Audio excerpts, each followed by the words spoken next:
ትላንትና ለትንሱ እናት ምን ስትል ነበረ? እንደውም ካሁን በኋላ የክፋትን ጥግ ነው ማሳያችሁ። እኔ ክፉ ነኝ አይደለ? ካሁን በኋላ የማሳያችሁ የክፋትን ጥግ ታያላችሁ ብላ እየዛተች ነበረ ማለት ነው። እንግዲህ ዛሬ አድርገዋለች። ውድ ቤተሰቦቼ ሰላማችሁ በያላችሁበት ብዝዝት ይበልልኝ። ለቻናሌ አዲስ ከሆናችሁ ሰብስክራይብ ማድረጋችሁ እንዲሁም ቪዲዮን ስታዩ ላይክ ማድረጋችሁን እንዳትረሱ እያልኩኝ ሰላማችሁ ብዝት ይበልልኝ። እንግዲህ የትንሱና የማሚን ጉዳይ ታውቃላችሁ ሁላችሁም። በዚህ ቻናል ሁሉ ጊዜ ስለነሱ ነው ማወራው። ግን ትላንትና ቪዲዮ አለቀኩኝም። ትላንት ማሚ ትንሱና ማሚ ሲነጋገሩ እንዲሁም የትንሱና ሲነጋገሩ እኔ ክፉ ነኝ ወይ ካሁን በኋላ የክፋት ጥግን አሳይሻለሁ ስትላስዝትባት ነበረ። ዛሬ ደግሞ ባያችሁት ቪዲዮ ላይ ትንሱ ጨቅላ ገና 7 ቀን ያልሞላት ህፃን ልጅ ደምን ማለት ነው እንግዲህ ማሚ ይዛ ጠፍታለች ማለት ነው። እንግዲህ ከማሚ ውጪ ይሄን ነገር ማንም አያደርገውም። እውነት ለመናገር ማሚ ናት የምታረገው። ምክንያቱም ትንሱን መበቀል ትፈልግ ነበረ። ትላንትና እንዳያችሁ ዝታ ነበረ የተናገረችው። እንግዲህ የዛተችባት ምክንያት በልጇ መስዋዕት ልታስከፍላት ማለት ነው። ስለዚህ እኔ የነዚህ ሰዎች እርግጠኛ ነኝ ሁላችሁም ግራ ይገባችኋል ወይም ግራ ገብቷችኋል ብዬ አስባለሁ ማለት ነው። እውነት እንደው ትንሱና ማሚማ ይዋጣላቸው ብለን ትተናቸው ነበረ። ግን ምንም የማታቅ ጨቅላ ህፃን እሷን መደበቅ ለናት ደግሞ ምን ያህል ስሜት እንደሚሰማው ምናልባት የመጀመሪያ ልጅ የወለዳችሁ ሰዎች ምታቁ ከሆነ እንዲሁም ካላችሁ ምን አይነት ስሜት እንደሚሰማችሁ በትንሱ ቦታ ሆናችሁ አስቡበት ማለት ነው። እና ማሚ እንደው ሌላ ነገር ያው ከማድረግ ወደ ኋላ እንደማትይ እናቃለን፣ እናቅሻለን። በለህ ከተነሳሽ ግን በጨቅላዋ እውነት ለመናገር ባትቀልዱባት፣ ባሰሩባት፣ ባስነግዱባት ብለን ነው የምናስበው። በቃ ይበቃችኋል። ከመጀመሪያ ጀምሮ እስከ ዛሬ ድረስ ያላችሁ እኛም ሰማናችሁ። አሁን ግን ጨቅላ ህፃን ገና 7 ቀን ያልሞላት ደም ህፃን በሷ እናት ላይ መደበቅ፣ አራስ ሴትን ማስለቀስ፣ አራስን ሴት ፌንት ማስነቀል እኔ ተገቢ ነው ብዬ አላስበውም እውነት ለመናገር ማለት ነው። እና ማሚ ሰውን ብቻ ሳይሆን እግዚአብሔርም ይታዘብሻል። ይቅርብሽ፣ በቃ ይቅርብሽ። አንቺ ለምንድነው ማሰለችው እንዴ? እናንተ ተነጋግራችሁ መሰሩት ነገር እናንተ ለምሰሩት ድራማ እኮ እኛ ተጨነቀን። እውነት እኛ ነፍሳችን ወጣች፣ ነፍሳችን ተጨነቀ፣ ስጋችን ተጨነቀ። እናንተ በአንድ ልባችሁ ሆናችሁ ተመካክሮችሁ ነው መቼ የምታረጉት ይሄን ነገር ማለት ነው።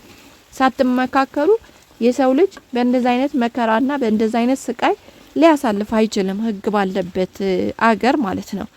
ትንሱ ህፃን ልጇ ስትወሰድ በእንደዛ አይነት ነገር ልታሳልፍ እውነት እናንተ ድራማ ካልሆነ ወይም ደግሞ ጫወታ ካልሆነ በእንደዛ አይነት ነገር ልታሳልፍ አትፈቅድላችሁ። ስለዚህ እባካችሁ ህፃኗን እዚህ ውስጥ አታስገቧት። አራስ ናት። እዛም እዚህ አታንገላቷት። አሁን ከቤት ወደ ቤት የምትዘዋወርበት ሰዓት አይደለም። እርግጠኛ ነኝ ያው ቪዲዮውን ሳያልቅ ነው የዘጉት። ግን ማሚ አንድ ክፍል ይዛን የተቀመጠችው ትንሱ ምን ያህል እንደምታስደነግጣት ምን ያህል ሰውነቷን እንድታጣ እንዳደረገቻት እንግዲህ አይታችኋል። ፌንት ነቅላለች። ይሄም ደግሞ ማሚ ማድረግ የፈለገችው ለምን እንደሆነ ታውቃላችሁ? ትላንትና የክፋትን ጥግ አሳይሻለሁ ብላት ነበር። አንድ ለሱ ነው። ሁለት ደግሞ ልጅ ምን ያህል መስዋዕት እንደሚከፈልበት ልታሳያት ነው ለትንሱ። ገብቷችኋል? እኔም እንዲሆኜ ነው ልጄን ያሳደኩት፣ እንዲሆኜ ነው ልጄን ያምጬ የወለድኩት ለማለት ነው ይሄን ያደረገችው።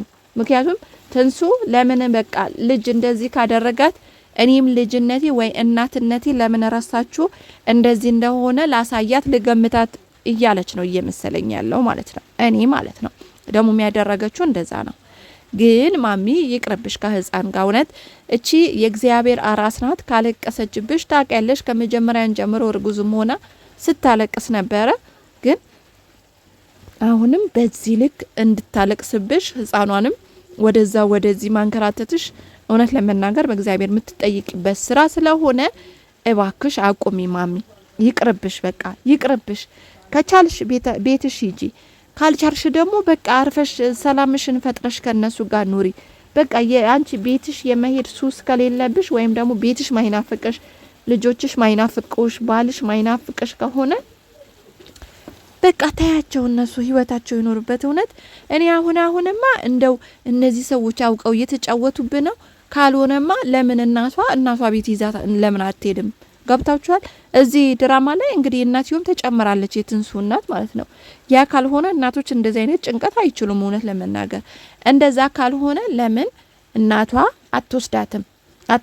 እናቷ ቤት ለምን አትሄድም? ትንሱ ለምን አራስነቷ አትቀመጥም? እውነት እኔ የሩታና የትንሱ እርግዝናና የሩታና የእንትና አራስነት እውነት ለመናገር በጣም እያሳዘነኝ ነው። እውነቴ ነው የምላችሁ።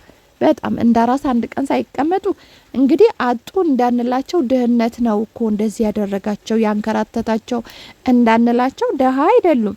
ከማንም የተሻለ ኑሮ እየኖሩ ነው። ከማንም የተሻለ ገቢ አላቸው። የሚያስተዳደሩበት፣ የሚበሉበት፣ የሚገዙበት፣ የሚጠጡበት ያጡ ሰዎች አይደሉም። ገብቷቸዋል። ያ ቢሆንማ የኢትዮጵያ ሕዝብ እኮ ደግ ነው። አዝኖ እንደሚያደርግላቸው ታውቃላችሁ። ግን እነዚህ ሰዎች ምንም ሳያጡ ቤታቸው ሁሉም ነገር ሞልቶ ሰላም ማጣት ምን ያህል እንደሚጎዳ በዚሁ አጋጣሚ ውድ ተመልካቾቼ እንድታውቁ ትፈልጋለሁ። እውነቴ ነው የምላችሁ ምን ያህል ሰላምን ማጣት እንዴት እንደሚጎዳ ማለት ነው።